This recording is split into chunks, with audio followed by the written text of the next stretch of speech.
Kebiasaannya lah. Kebiasaan. Paling lama. Kebiasaan paling lama ni. Ke memang seumur lama. Tak. Pusat Pengajian Negeri Kelantan, Masjid Salahuddin, Masjid Jafari, Masjid Azhar, Masjid Mutayafah. Baik, 5 pusat pengajian. Okey. Anda tak boleh buat, anda sebut saja. Sebut. Antara kentut.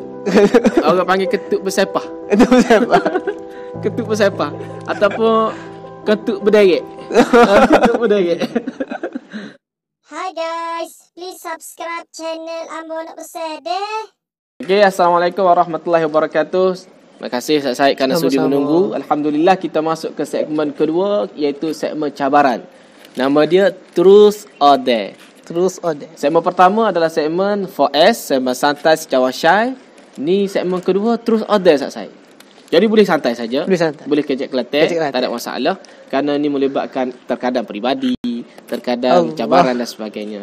Di tangan anda ada beberapa helai kertas yang mana di sini dah ditulis truth, soalan bagi truth dan soalan bagi dare. Baik Ustaz Syed. Ustaz Syed tahu kaedah permainannya? Belum. Okey, kaedah permainannya apabila Ustaz Syed pilih, Ustaz Syed, misalnya anda tanya Ustaz Syed nak terus ke dare, Ustaz Syed kata nak terus. Terus bermaksud kejujuran. Adapun dare bermaksud cabaran. Jadi kalau Ustaz Syed pilih kejujuran, anda bacakan soalan misalnya Ustaz Syed nak kahwin berapa. Jadi kena jujur Ustaz Syed. Nak kahwin 10 misalnya. Ataupun nak kahwin seorang misalnya. Ataupun cabaran, misalnya nak menyanyi ke dan sebagainya. Bergantung atas cabaran. Baik. Ana sebelum pada kita pilih, kita ni lah kacuh dululah. Orang Kelantan kata kacuh. Supaya fair lah. Takut-takut saya kata Ana ada susu kena ke Ana baik, Ustaz Syed tak kena baik. Ya dah, Ana agak-agak lah gitu je lah. Baik. Untuk mula-mula kita awesome dulu. Boleh? Kita awesome, siapakah yang kena dulu? Baik. Bismillah. Awesome. Baik, maksudnya Ana dululah yang kena kerana Ustaz Syed menang. Jadi Ustaz Syed boleh pilih dan kemudian tanya Ana nak terus ke dare. Boleh. Boleh ambil mana tak? Ambil atas sekali. Kita kacu dah Ustaz Syed. Okey. Tak ada masalah. Okey, tak ada masalah. Ustaz Syed tanya Ana dulu, nak terus ke nak dare? Tak boleh nak terus ke nak dare? Untuk permulaan Ana pilih terus.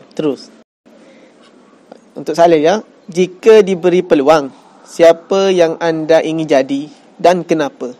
Baik. Soalan yang agak baik untuk permulaan. Kalau diberi peluang kepada Ambo lah, siapa yang Ambo nak jadi? Pertama, kita tahu bahawa almarhum Tuan Guru Nik Aziz pernah belajar di Mesir. Jadi Tuan Guru ni adalah idola Ana lah. Untuk sekarang dan akan datang pun idola. Jadi kalau kata diberi peluang untuk jadi seumpama Tuan Guru Nik Abdul Aziz, Ana dah syukuri. Kerana itu idola Ana. Yang kedua, siapakah yang Ana nak jadi? Kalau diberi peluang, Ana nak jadi macam Ustaz Syed. Ustaz Syed Ridwan. Kenapa? Ustaz Syed juga. Terkejut saya. Terkejut dia. Ana nak jadi Syed Ridwan. Penasihat KPKS sekarang ni. Kenapa? Kerana kita melihat ilmu yang beliau miliki sangat banyak, alhamdulillah, dan perkongsian beliau sangat baik dan sebagainya. Ana nak jadi macam beliau. Agak cemburu dengan ilmu yang beliau sampaikan. Kalau boleh nak juga apa yang beliau ada pada anak, Allah beri kepada anak, insya-Allah. Itu yang Ana nak jadilah. Ustaz Syed doakanlah anak, insya-Allah menuju ke sana. Baik, insya-Allah. Ustaz Syed pula, boleh letak nak terus ke nak dare? Mungkin Ana pilih terus ke? Terus, baik. Soalannya adalah mudah saja. Soalan kejujuran ni mudah saja. Berapa tinggi Ustaz Syed melompat? Bukan ada. Berapakah masa paling lama yang Ustaz Syed buat di tandas? Berada di tandas. Paling lama. Jujur. Kena jujur. Ni sebab terus kejujuran. Okey. Kebiasaannya lah. Kebiasaan. Paling lama. Kebiasaan paling lama ni. Ke memang seumur lama. Tak.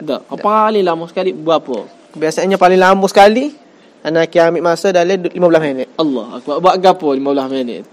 Pribadi. Pribadi. Semua paling lama 15 minit paling lama. Tak sampai setengah jam. Tak sampai. Allah Akbar. Tu kira pendek lagi lah. Pendek lagi. kerana ada rakan-rakan ni setengah jam, kadang-kadang sejam. Kalau kata subuh tu, kalau kata bangun lewat subuh sikit, tak ada. Maknanya tak ada tanda. Ada tanda.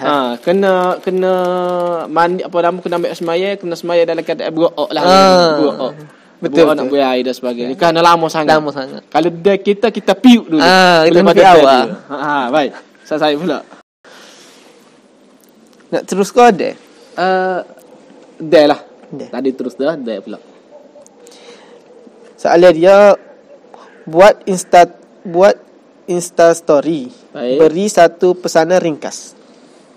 Okey, manakala telefon anda sudah direkod, jadi mungkin kita skip. Kita ambil terus lah. Terus. Siapakah tokoh politik yang anda gemari dan kenapa?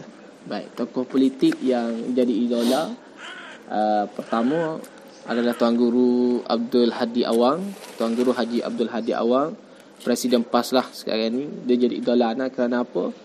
Kerana Tuan Guru sebagaimana kita tahu, orang yang banyaknya ilmu beliau. Pertama, beliau banyak ilmu, beliau ada masa untuk berpolitik, beliau ada masa untuk mengajar, beliau ada masa untuk menulis. Itu kelebihan yang jarang ada pada orang lain. Kelebihan menulis ni adalah satu kelebihan yang luar biasa, menyebabkan anak-anak ini sangat gemari pada beliau. Tiap-tiap kali ada masalah, tiap-tiap kali ada isu utama, beliau akan tulis buku misalnya, ataupun misalnya tulis artikel dan sebagainya. Adapun ahli-ahli politik lain ada buku tapi tak banyak seperti beliau.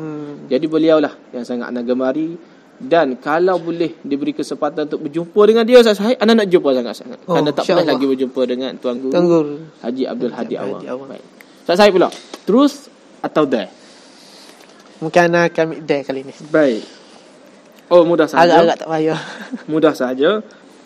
Sebutkan 5 pusat pengajian yang berada di Mesir dengan satu nafas. 5 pusat pengajian yang ada di Mesir dengan satu nafas. Boleh fikir dulu, kemudian jawab. Bismillah.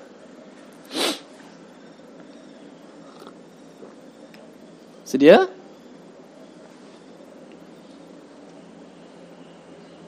Okay, baik.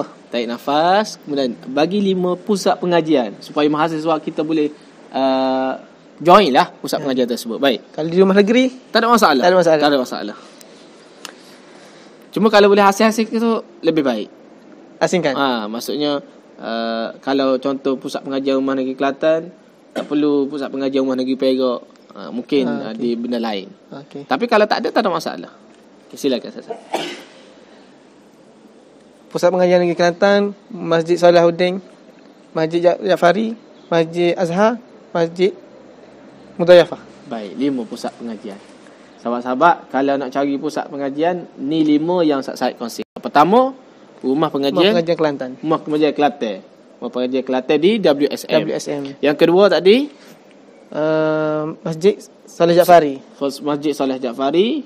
Yang ketiga, Masjid Azhar. Masjid Azhar. Yang keempat, Masjid Mudayafah. Kelima Sahah.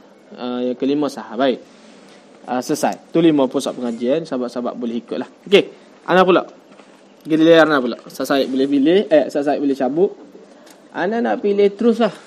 Terus. Dah lah. Sebab tadi tak sempat dah ni dah pula. Okey dah. Sebutkan seorang nama ahli rumah anda dan gayakan 5 kelakuan beliau.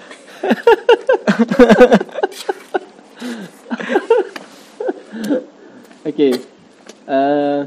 Ahli rumah anda, kerana anda berada di Al-Farisi sekarang ini, jadi anda nak pilih siapa dia. Cuma 5 gaya tu agak suka, kerana gaya-gaya yang agak pelik yang beliau lakukan. Anda nak pilih Ayub. Silakan. Cuma gaya tu agak suka. Gaya. Apa yang gaya dia? Apa gaya dia? Okey. Anda tak boleh buat, anda sebut saja. Sebut. Antara kentut. Orang panggil ketut bersepah. Ketut bersepah. Ataupun ketut berderet. Ketut berderet. Kedua Didi. Buat pagi Di. Apakah lagi kelakuan dia? Anda tak ingat sangat. gaya-gaya dia? Dia komak. Dia komak suka komak. Suka komak. Dia suka komak dah sambil berjalan. Komak berjalan. Komak berjalan. Orang biasa tidur berjalan. Tidur berjalan. Dia komak berjalan. Yang ketiga kelakuan dia tandas. Tandas. Oh, kalau dia masuk tandas nantilah air tak bunyi. Lama tak bunyi air. Pelik kan? Pelik tayamu ke? Tak tahu. Dia akan duduk lama dalam tandas tapi dengan tak bunyi air. Jadi kita orang kalau sebelum pada dia masuk, kita orang piuk dulu masuk. Kerana dia masuk lama tanpa bunyi air. Bahaya lah. Bahaya. Aku negara tu. Negara kuat gapo. Yang keempat. Dia suka main tali skipping. Suka main tali skipping. Itu kelakuan yang baik lah. Suka riadah lah. Lebih semangat. Yang kelima, kelakuan yang baik yang dia pernah buat, yang sokmo-sokmo dia buat adalah dia akan kejutkan anak bersungguh-sungguh untuk solat fardu. Alhamdulillah. Kadang-kadang kita terlena ke, dia akan kejut, sungguh-sungguh kejut untuk solat fardu. Itu kelakuan yang baik lah. Jangan sangat puji dah anak saya ke dia. Walaupun ada kelakuan-kelakuan yang tidak baik sikit, Ana tetap nak jadikan dia sebagai adik ipar Ana lah. Allah Akbar. Thanks for watching. Drop a like, leave a comment, and don't forget to subscribe.